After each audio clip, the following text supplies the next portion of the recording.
प्रिय विद्यार्थियों, मैं डॉक्टर के.बी. बंसल। आज हम बात करेंगे रसायन विज्ञान पार्ट 3 में बीएससी पार्ट 1 के सिलेबस में एक बहुत ही महत्वपूर्ण और सरल टॉपिक है उत्प्रेरण, कैटालाइसिस।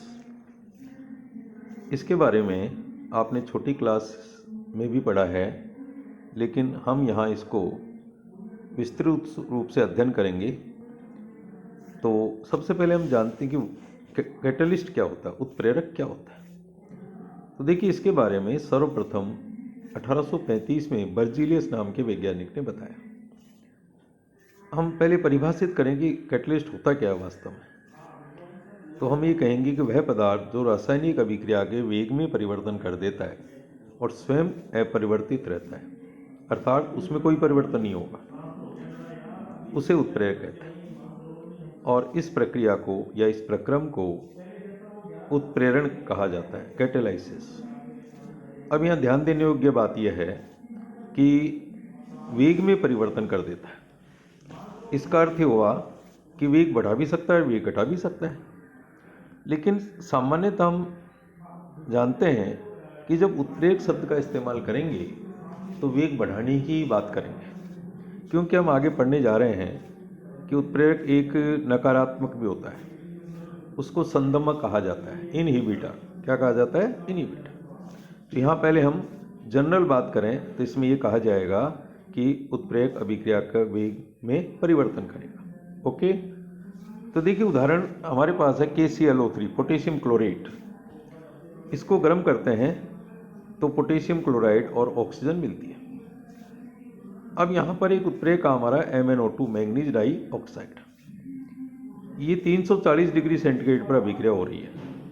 अगर यहाँ पर हम उत्प्रेरक काम में नहीं लें MnO2 को, तो ये अभिक्रिया उच्च ताप पर होगी।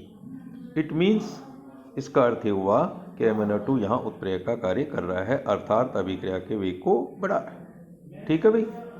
दूसरा उदाहरण लें, अमोनिया का बनाना। N2+3H2, नाइट्रोजन और हाइड्रोजन मिलकर आप जानते हैं अमोनिया बनती है।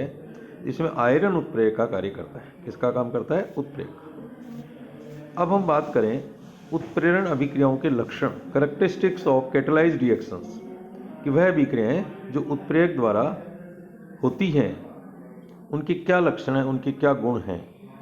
अथवा इसको दूसरे शब्दों में ये कह सकते हैं उत्प्रेरकों के लक्षण, characteristics of catalysts.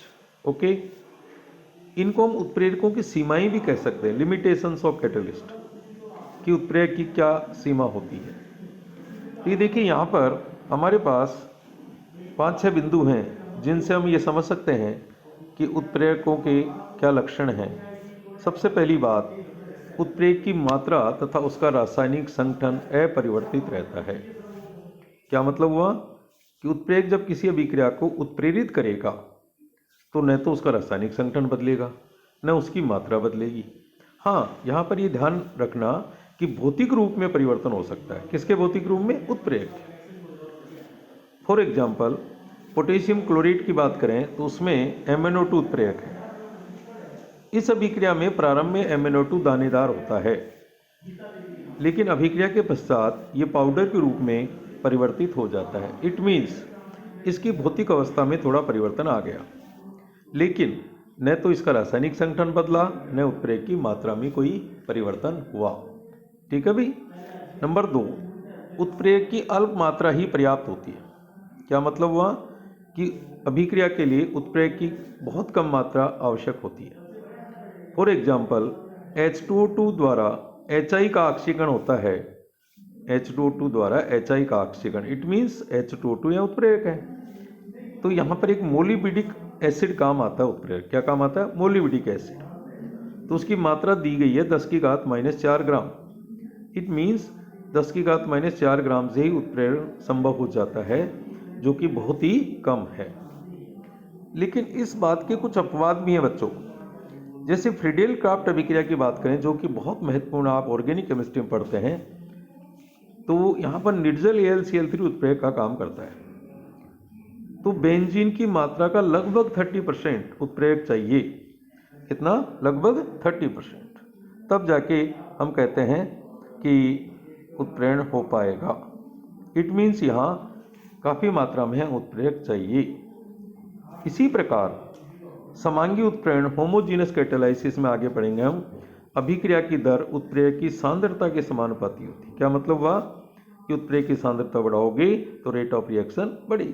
Clear. For example, शर्करा के प्रतिपन में inversion of cane sugar H+ की सांद्रता बढ़ाएंगे तो अभिक्रिया का वेग भी बढ़ेगा। इट मीन्स उत्प्रेरक की सांद्रता पर अभिक्रिया क्या होगी, डायरेक्टली प्रोपोर्शनल। इसी प्रकार एस्टर का जल अपघटन हम जानते हैं कि अम्लीय क्षार की उपस्थिति में होता है, H+ या OH-, तो इनकी सांद्रता के डायरेक्टली प्रोपोर्शनल होगा अभिक्रिया का वेग। क्लियर। तीसरी बात आती है उत्प्रेरक की क्रिया विशिष्ट होती है, स्पेसिफिक। क्या अर्थ है बच्चों विशिष्ट का? इसका अर्थ है कि प्रत्येक अभिक्रिया के लिए एक निश्चित उत्प्रेरक चाहिए। वह उत्प्रेरक किसी दूसरी अभिक्रिया के लिए काम नहीं आएगा, प्रयुक्त नहीं होगा। इसी प्रकार जो है आपके पास ये निश्चित हो गया कि प्रत्येक अभिक्रिया में निश्चित उत्प्रेरक चाहिए, वह उसी अभिक्रिया को उत्प्रेरित करेगा, अन्य को नहीं करेगा। ठीक बात। For example MnO2 manganese dioxide हमने अभी पढ़ा था, पोटेशियम क्लोरेट के ताप अपघटन को उत्प्रेरित करता है, न कि पोटेशियम नाइट्रेट के अपघटन। क्लियर। तो यह विशिष्ट हो गया किसके लिए, KClO3 के विघटन के लिए कौन काम आता है, MnO2। इसी प्रकार भिन्न भिन्न उत्प्रेरक लेने पर समान अभिकारक भी भिन्न भिन्न उत्पाद देते हैं। यहाँ एक समझने की बात है कि हमारे अभिकारक समान है लेकिन उत्प्रेरक बदल गए तो उत्पाद बदल जाएगा। ओके, अभिकारक समान है, उत्प्रेरक बदल गया तो उत्पाद बदल जाएंगे। फॉर एग्जाम्पल एल्कोहल का, एथिल एल्कोहल का हम Al2O3 उत्प्रेरक की उपस्थिति में गर्म करें तो बच्चों एथीन बनती है और वाटर, तो यह अभिक्रिया होगी जल का निकलना, निर्जलीकरण। लेकिन कॉपर की उपस्थिति में गर्म करेंगे तो एसिटल्डिहाइड, जिसे IUPAC में एथेनॉल कहते हैं, प्लस हाइड्रोजन निकलती है, तो विहाइड्रोजनीकरण हो गया। क्या हो गया, विहाइड्रोजन। क्लियर।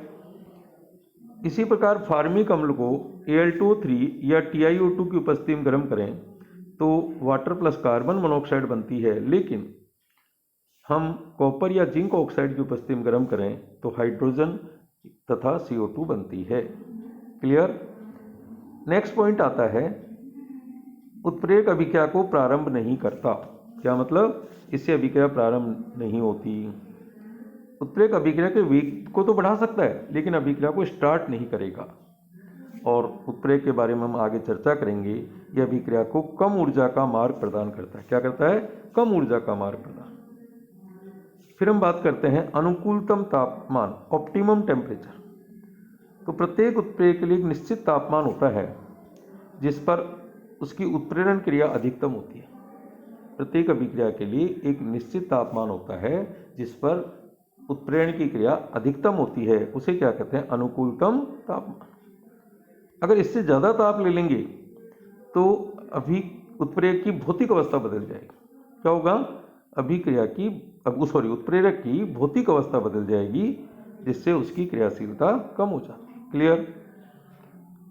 अगला पॉइंट हम कहते हैं उत्प्रेरक उत्क्रमणीय विक्रियाओं के साम्य स्थिरांक में कोई परिवर्तन नहीं करता, इक्विलिब्रियम कांस्टेंट नहीं बदलता। क्यों नहीं बदलता बच्चों, क्योंकि यह अग्र और पश्च दोनों अभिक्रियाओं को समान रूप से प्रभावित करेगा। मतलब अग्र अभिक्रियाओं को प्रभावित करेगा और पश्च को भी, इसलिए इक्विलिब्रियम कांस्टेंट में कोई फर्क नहीं होगा। लेकिन एक बात ध्यान रखने की है, अगर अभिक्रिया के प्रारंभ में हम उत्प्रेरक मिला दें और अभिक्रिया कैसी है, उत्क्रमणीय, तो साम्य जल्दी आ जाएगा। क्या जल्दी आ जाएगा, साम्य। क्लियर।